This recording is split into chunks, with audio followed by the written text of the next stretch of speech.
Bonjour à tous, bon jeudi après-midi et bienvenue à ce webinaire de MS Solutions. Allez donc vous chercher une bonne poignée de bonbons dans le sac d'Halloween des enfants, puis installez-vous confortablement. On a un beau sujet pour vous cet après-midi. La formation SharePoint avancée, qui est une formation qui est assez unique chez MS Solutions, qui est très en demande aussi, qui est une formation qui vous accompagne dans la mise en place de votre SharePoint ou dans la restructuration de votre SharePoint. Comme vous savez, SharePoint, on vous en a souvent parlé, c'est un outil de gestion documentaire, c'est un outil de structure pour les documents de votre organisation. Donc, c'est très important de débuter sur des bonnes bases.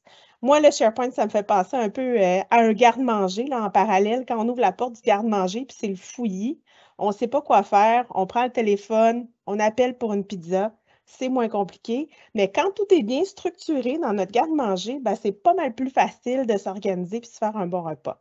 Si je vous fais un parallèle avec la sauvegarde des documents, là, appeler une pizza pour le souper, c'est similaire à sauvegarder son document sur le bureau parce qu'on n'a pas d'autre solution. On ne veut pas faire ça. Bref, aujourd'hui, à l'agenda, on a plein de choses intéressantes quand on vous parle de notre formation SharePoint avancée. À qui s'adresse la formation SharePoint avancée? Hein? À quel type d'organisation, mais à qui aussi dans l'entreprise? Pourquoi des gens dans votre organisation devraient suivre une formation SharePoint avancée, qu'on appelle aussi formation SharePoint concepteur-administrateur? Vous comprendrez pourquoi aujourd'hui. Et on vous détaille un parcours de formation typique avant de répondre à vos questions. Donc, n'hésitez pas, tout au long de la formation, vous pouvez aller écrire vos questions dans la fenêtre de clavardage prévue à cet effet. Avec nous aujourd'hui, vous êtes chanceux, notre cher collègue Gino, que vous connaissez, que vous avez peut-être déjà rencontré en formation, qui est également formateur sur les formations SharePoint avancées, donc il la connaît comme le fond de sa poche, vient nous parler un peu des avantages et de tout ce que je vous ai nommé dans l'agenda par rapport à cette formation-là, qui est une formation fort assez importante pour probablement beaucoup d'entre vous. Donc, sans plus tarder, Gino, merci d'être avec nous cet après-midi. Bonjour Marie-Ève, bonjour à tous et merci de me réinviter à participer dans les sujets de webinaire. Ça me fait toujours un plaisir de retrouver les gens, les habitués qui viennent nous voir et les nouveaux qui se sont joints à nous depuis. Donc aujourd'hui, vous allez voir, on a un sujet vraiment très intéressant par rapport à SharePoint et à la formation qu'il y a derrière, on a accompagné déjà multiples entreprises et on a des demandes qui arrivent fréquemment dessus. Donc, on souhaitait vous en parler et vous parler aussi des bénéfices qui vont ressortir de ça. Donc, déjà, si je me permets d'inviter tout le monde, on va se parler de à qui s'adresse la formation de SharePoint avancée. Donc, c'est assez simple. Toute entreprise, organisme, peu importe qui vous êtes, si vous êtes sous Microsoft 365, vous allez inévitablement devoir considérer le virage vers SharePoint, que ce soit déjà en cours ou que ce soit à venir. Le contexte d'aujourd'hui est qu'on veut se départir des serveurs physiques, pour ceux qui en ont encore, qui sont devenus un frein vraiment à la collaboration, la mobilité nécessaire dans nos entreprises, qu'on ne peut plus ignorer maintenant. Et de façon bien franche, ce qui empêchait auparavant de se départir de ces infrastructures-là était souvent lié aux applications propriétaires des manufacturiers. Maintenant, ce n'est plus le cas. On retrouve très rarement ce type d'infrastructure, je vais vous avouer, là, dans les plans actuels des organisations qui sont à revoir l'utilisation de leur technologie. Souvent, il n'est même plus question d'avoir des infrastructures physiques. Donc, on regarde vraiment de quelle façon on va aller exploiter les environnements ouverts sur le cloud. Pourquoi on devrait suivre une formation de SharePoint? À la base, la formation SharePoint s'adresse à ceux qui vont avoir la responsabilité de faire grandir le SharePoint et de le faire gagner en maturité dans l'entreprise. Souvent, c'est un noyau de gens qui est composé de 1 à 3 personnes. Je vous dirais qu'on voit en moyenne dans ceux qui nous contactent. Ça ne veut pas dire qu'il n'y a pas des entreprises qui vont associer davantage de responsabilités à plus de gens. Mais le noyau de gens qui vont porter le projet de SharePoint sur les épaules est souvent composé de 1 à 3 personnes. Ceci dit, on parle de 3 personnes qui vont toujours être présentes en passant dans les sessions. Quand on s'enregistre vraiment pour venir suivre une formation, s'il y a 3 personnes d'associés, c'est 3 personnes qui doivent être présentes dans chacune des sessions que je vais vous mentionner un petit peu plus tard dans le webinaire d'aujourd'hui. Il faut toutefois savoir que La création d'un espace SharePoint pour une équipe dédiée doit absolument représenter les besoins du groupe d'individus qui composent cette équipe-là. Autant sur les nouvelles qui vont être publiées sur la page SharePoint ou le site SharePoint en soi, que les bibliothèques de documents, les outils imbriqués comme une équipe Team, puisque Team vient s'imbriquer dans ces équipes de SharePoint-là aussi, les OneNote d'équipe, les formulaires Forms, et maintenant, on voit une grande évolution là, au niveau des formulaires Forms dans SharePoint, où on vient mettre de l'automation, en fin de compte, et de l'interaction avec d'autres portions de SharePoint qui viennent de minimiser le nombre de clics que nos usagers peuvent faire pour générer quelque chose du contenu ou remplir une information. Et bien évidemment, avec la nouvelle mouture de Stream qui est sortie tout récemment, là, je vous dirais même hier, on a la possibilité maintenant de mettre un portail de formation vidéo utilisant Stream pour SharePoint directement dans nos SharePoint. Donc, ça, c'est un gros add-on aussi là, qui va être très intéressant pour ceux qui veulent se diriger là. Donc, on se permet de pouvoir inviter dans une séance de formation. Et là, je vous remets un petit peu en situation. Je vous parlais tout à l'heure de 3 personnes là, qui composent le noyau de gens formés. On se permet tout de même d'inviter des membres de la direction ou encore des leaders naturels dans l'entreprise qui connaissent bien certains services ou qui font partie du service sur lequel on va construire un SharePoint. On se permet de les inviter, qui peuvent assister peut-être à une session ou à 2 sessions. Et bien évidemment, ce qu'on veut, c'est bénéficier de leur perspective, de leur expérience pour bien comprendre comment les choses se font et quels sont les bénéfices qui peuvent être apportés lorsqu'on va tomber en mode conception. Donc, pour les concepteurs, ça leur permet de bien comprendre l'audience, le besoin, surtout ce qu'ils vont pouvoir mettre en place pour faciliter la vie de l'équipe qui va avoir à travailler sur ce fameux SharePoint-là. Gino, j'ai une petite question pour toi. Si on y va dans Allons-y. le concret, là, quand tu parles de 1 à 3 personnes au sein de l'organisation, c'est qui ces rôles-là en général dans l'organisation? Tu en as vu un puis un autre en formation. Est-ce que c'est le directeur administratif? Est-ce que c'est une personne aux finances? C'est qui ces personnes-là? Puis quand tu dis qu'on joint des gens au noyau principal, ça peut être qui? Juste à titre d'exemple pour qu'on puisse situer les gens. En réalité, il n'y a pas un rôle prédéfini qui va être associé nécessairement à la conception. Puis je me permets de me faire une petite aparté là, pour que tout le monde comprenne bien. On pourrait très bien dire que ça va être les directeurs, chaque directeur de département qui va tomber responsable, en fin de compte, des SharePoint dans son département. Mais ce serait faux de penser ce serait faux de se limiter qu'à ça. En bout de ligne, dans l'écosystème M365, il faut garder en tête que dans un groupe, il y a une notion de propriétaire, de membre et d'invité. Donc, pour ma part, quelqu'un qui connaît bien, vraiment très bien, comme le fond de sa poche, ce qui peut être un employé qui est un leader naturel, que les gens suivent par son positivisme, par son attitude, par le fait qu'il fait toujours tout ce qui est nécessaire pour élever tout le monde puis rendre l'entreprise plus forte. Ben, ce leader naturel-là pourrait devenir un propriétaire de SharePoint et avoir la responsabilité de le concevoir puis de l'entretenir. Donc, ça pourrait être quelqu'un qui vient participer. C'est sûr que la moyenne qu'on voit très fréquemment, c'est des membres de la direction qui vont être impliqués ou des membres très près de la direction qui vont être impliqués et qui vont porter le projet. Ce n'est pas nécessairement associé au TI. Il faut bien faire la différence. Les TI gèrent toutes les consoles d'administration en arrière.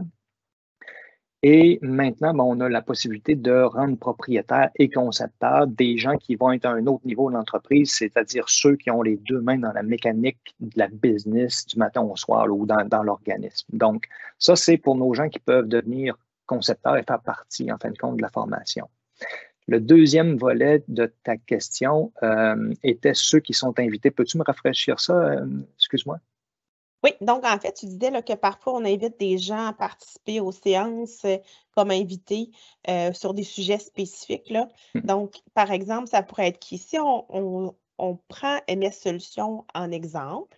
Donc, par exemple, moi, je suis propriétaire du SharePoint vente, marketing et relations clients. Toi, tu es propriétaire du SharePoint formation. Moi, puis toi, on est en formation demain matin. Parce qu'on veut améliorer nos connaissances du SharePoint. Donc, c'est qui les personnes qui seraient invitées de façon sporadique là, pour contribuer à la réflexion? Ceux qui sont énormément impliqués avec l'équipe Donc, dans chacune de nos équipes respectives, la tienne, la mienne, c'est-à-dire qu'on a toujours des gens qui s'impliquent énormément avec tout le monde, qui sont là depuis un certain temps, qui connaissent bien les mécaniques de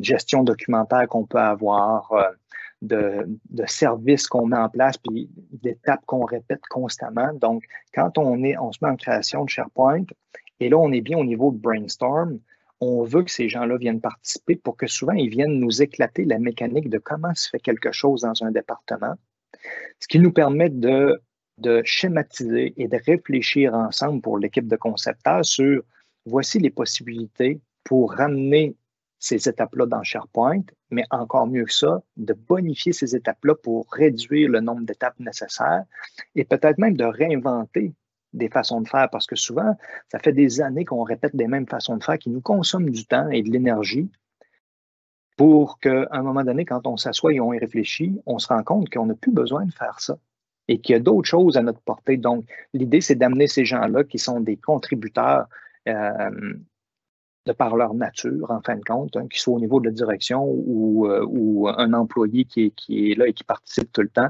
Le titre ici n'a pas d'importance. C'est vraiment le fait de bien connaître les besoins de l'équipe et les étapes de ce qui se fait dans une équipe en bout de ligne.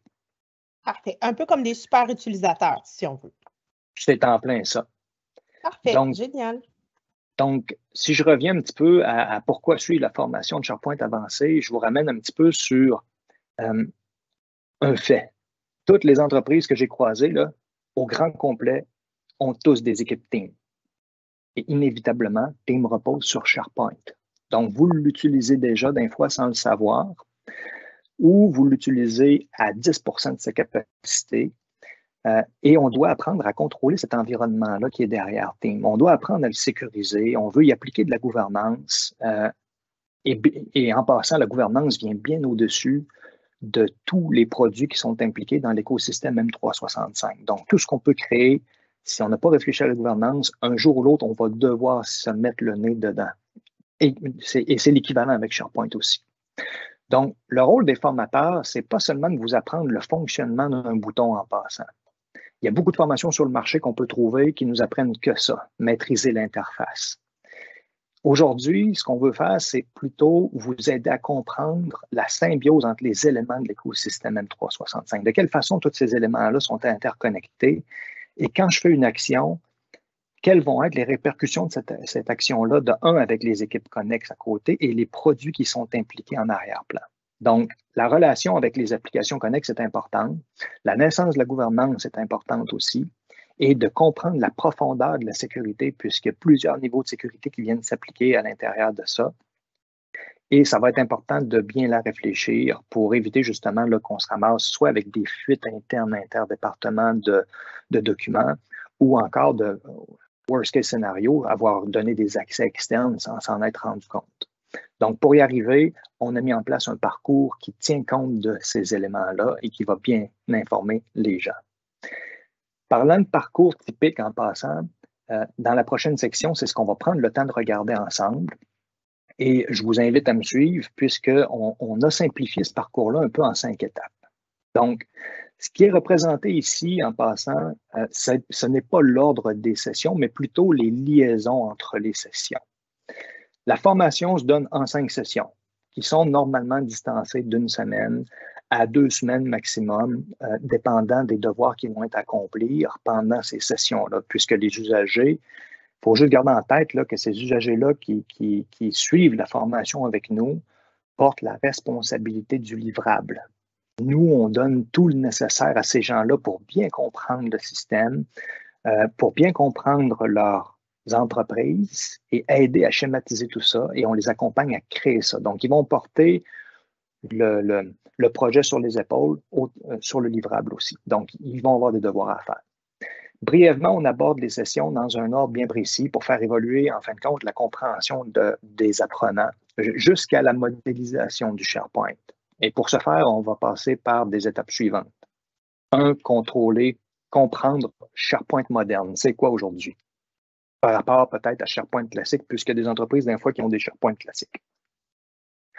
On veut comprendre le principe des bibliothèques de documents qui a énormément évolué et qui permet de Vous savez, ma collègue Marie-Ève, au début, nous faisait un parallèle avec le frigidaire et ainsi de suite par rapport aux bibliothèques de documents. Mais SharePoint ne se simplifie pas, ne se limite pas qu'aux bibliothèques de documents. On va beaucoup plus loin que ça ici.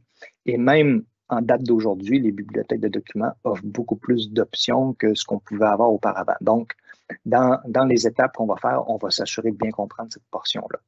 Les groupes de permission, bien évidemment, c'est quelque chose sur lequel on va passer aussi. Les partages, autant internes qu'externes, on va passer un bon moment sur cette zone-là pour comprendre la portée des choses, encore une fois, les règles de sécurité, les bonnes pratiques qu'il y a derrière tout ça. Et pour ceux qui ont peut-être déjà partagé des choses avec OneDrive, vous connaissez déjà un petit peu de quoi ça a l'air, mais dans SharePoint, il y a une deuxième réflexion qu'il faut avoir et qui est très importante pour éviter des fuites de sécurité. Et on va faire des liaisons, bien évidemment, avec le centre d'administration. Toutefois, je vous fais une petite mise en garde ici, là, on ne donne pas un cours sur le centre d'administration. Normalement, le centre d'administration, il est géré par les TI, les gestionnaires TI, et il va probablement rester à ce niveau-là. Nous, de notre côté concepteur, de notre côté propriétaire SharePoint, c'est toutefois important qu'on comprenne à quel endroit il y a certaines sécurités dans le centre d'administration qui doivent être appliquées justement pour venir mettre les quelques règles de gouvernance nécessaires pour le partage ou les accès ou les groupes de sécurité qu'on va avoir. Mais faites-vous-en pas avec ça. On ne vous assomme pas à devenir des tech-savvy. On vous donne plutôt le savoir pour comprendre la portée des choses. Donc, le parcours typique est composé, en fin de compte, de deux grands aspects. On a la partie théorique, bien évidemment, dans laquelle on explique les concepts de SharePoint, ses particularités, les fonctionnalités. Là, vous les voyez à l'écran, je vous les ai affichés. Et on a une partie applicative dans laquelle, à travers ces sessions-là, dans la session 4 et 5, on réfléchit ensemble sur l'environnement à bâtir. On s'applique à comprendre les actions, les services qui font partie du groupe. On les schématise avec vous autres. Vous en schématisez une portion aussi.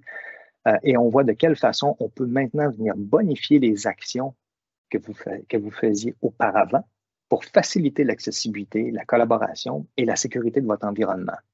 Et bien évidemment, on fait en sorte que ça reflète les besoins de l'organisation et de sa structure. En terminant, il est important de savoir qu'il y a des programmes de subvention. On ne le répète jamais assez. Je reçois beaucoup de questions à cet effet-là aussi. Et aujourd'hui, je voulais prendre la peine de vous faire un petit rappel par rapport à ces demandes de subvention, ces programmes-là. Donc, pour y accéder facilement en passant, et je vous le dis, le terme, c'est facilement, puisque c'est facile, vous avez juste à communiquer avec votre centre local d'emploi qui s'occupe de vous. Vous pouvez très bien faire une petite recherche sur Google, trouver mon centre local d'emploi et vous allez voir, là, vous pouvez faire une recherche par code postal, ça va vous indiquer le numéro de téléphone de votre centre local d'emploi. Donc, commencez par communiquer avec eux et ils vont vous expliquer les étapes nécessaires, à quel type de subvention votre entreprise est éligible. Et ensuite de ça, vous allez pouvoir poursuivre le processus pour bénéficier de cette subvention-là et accéder à la formation beaucoup plus facilement. Sinon, si vous ne savez pas trop par où commencer, les documents qui sont nécessaires, et là, Marie-Ève, je nous mets un peu dans l'eau chaude, là, mais j'invite les gens à communiquer chez MS Solutions. On a des gens là, dans notre équipe qui pourra se faire un plaisir de vous dire qu'est-ce qui est nécessaire et de vous accompagner. Ce n'est pas un appel qui dure très longtemps. Là. Il y a à peu près 4 étapes qui sont à suivre. L'idée, c'est qu'on ne peut pas faire ces étapes-là pour vous. Par contre, on peut quand même vous indiquer quel est le chemin pour vous faciliter la vie. Donc, si vous permettez. Gymno, si je peux me permettre de compléter là, avec la planche précédente, on voit le petit logo de Microsoft aussi, le partenaire Solutions Partner. Là. Si vous êtes en magasinage de formation SharePoint, c'est tout à fait normal de regarder nos différentes options. Donc, regardez bien que le formateur, l'entreprise soit agréée auprès de Service Québec pour obtenir votre subvention. Ça, c'est super important. Puis, assurez-vous que l'entreprise soit partenaire Microsoft. Il y a des étapes très rigoureuses mises en place pour devenir partenaire Microsoft. Beaucoup de certifications, des connaissances qui sont requises, une clientèle déjà de base également. On doit démontrer tout ça. Donc, c'est 2 choses importantes à regarder si vous êtes en période de magasinage. Oui, et j'avais oublié justement de mentionner le fait que L'agrément est très important ici puisque ce n'est pas toutes les entreprises formatrices qui possèdent soit l'agrément ou le formateur qui possède aussi son numéro de formateur agréé. Donc, ça, c'est bien important dans l'équation ici. Bien évidemment, sûr, Gino, tu es agréé, hein, n'est-ce pas? On a tout ce qu'il faut, donc n'hésitez pas à lever le téléphone. Ici, ce qui est important, c'est de vous donner aussi la parole.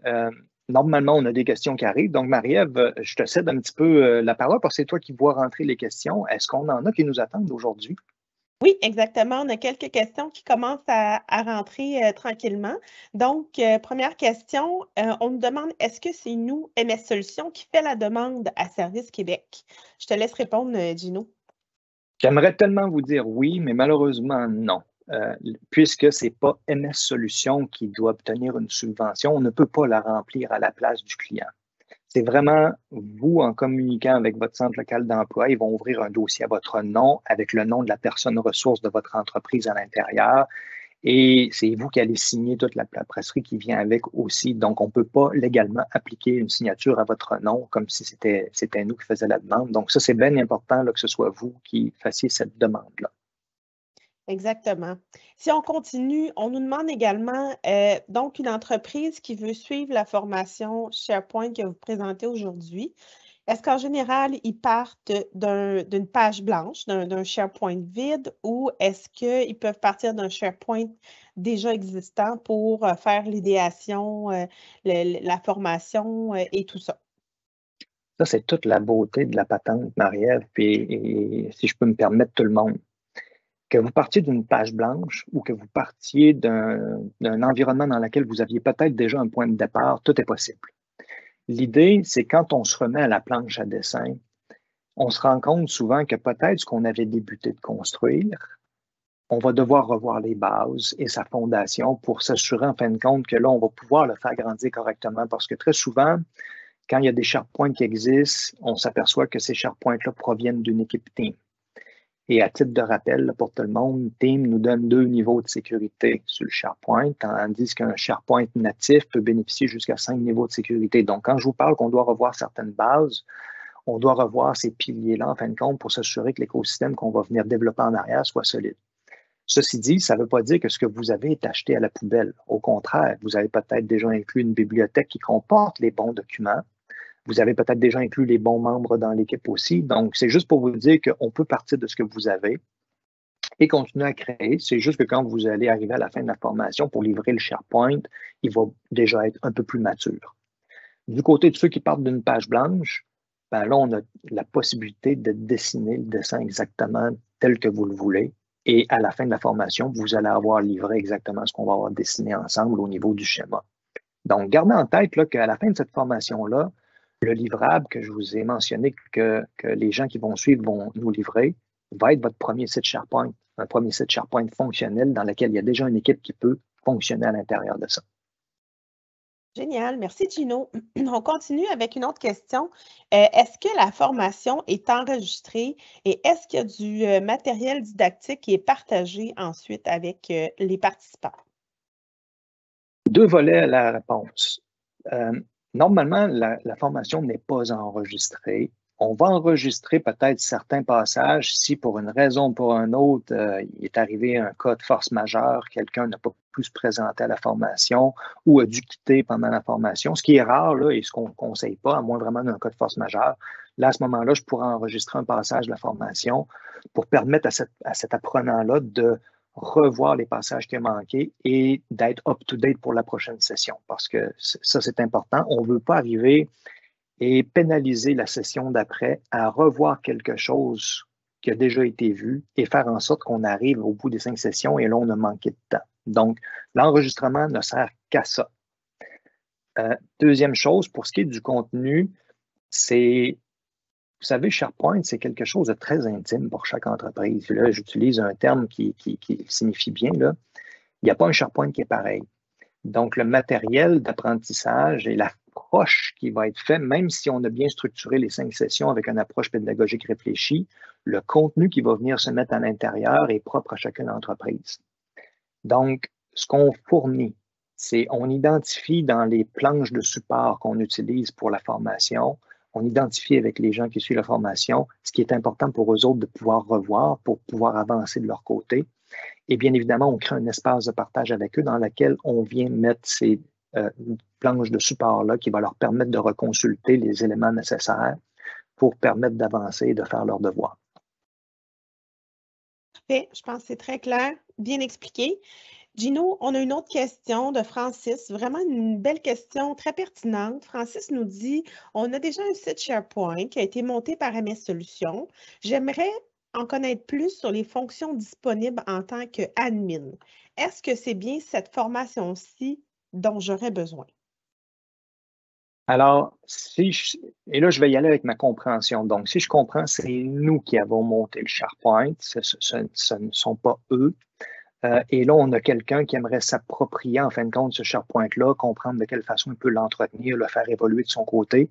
Alors, si c'est ça, Francis, la réponse est oui. Tu peux très bien suivre cette formation-là et tu vas être en mesure de pouvoir prendre possession, en fin de compte, du SharePoint et de te l'approprier, toi ou toi et ton équipe. Parfait. Puis même d'en créer d'autres ensuite, d'autres SharePoint selon les autres besoins. Exact. Super. Hey, ça fait le tour des questions pour aujourd'hui. Merci beaucoup, Gino, d'avoir été avec nous aujourd'hui. Je sais qu'on va se revoir un peu plus tard dans un webinaire d'ici la fin de l'année, mais c'était vraiment un plaisir de t'avoir avec nous à nouveau. Ça a été un plaisir pour moi aussi de participer avec vous autres. Donc, gang, je vous dis à bientôt. Et en passant, là, Marie-Ève, je me permets de souffler un petit quelque chose, là. Regarde bien ce que Marie-Ève vous publie pour les webinaires à venir, puisqu'au début décembre, on va en donner un sur Stream pour SharePoint. Ne manquez pas ça pour ceux qui sous-estiment la portée du produit Stream. On va vous donner envie de l'utiliser, vous allez voir. Exactement. Merci, Gino. Et d'ici là, le 1er décembre, notre prochain webinaire va être sur les nouveautés Teams et Microsoft. C'est toujours un webinaire chouchou là, dans le temps des fêtes. Donc, on vous parle un peu là, des grandes annonces de Microsoft. Qu'est-ce que vous pouvez voir de nouveau dans votre environnement? Des fois, il y a des petites choses cachées aussi. Qu'est-ce qui s'en vient? Des trucs pas mal de fun cette année. Donc, c'est un plaisir de vous voir bientôt, dans 2 semaines, pour le prochain webinaire. Merci beaucoup. Merci à tous. Bye bye.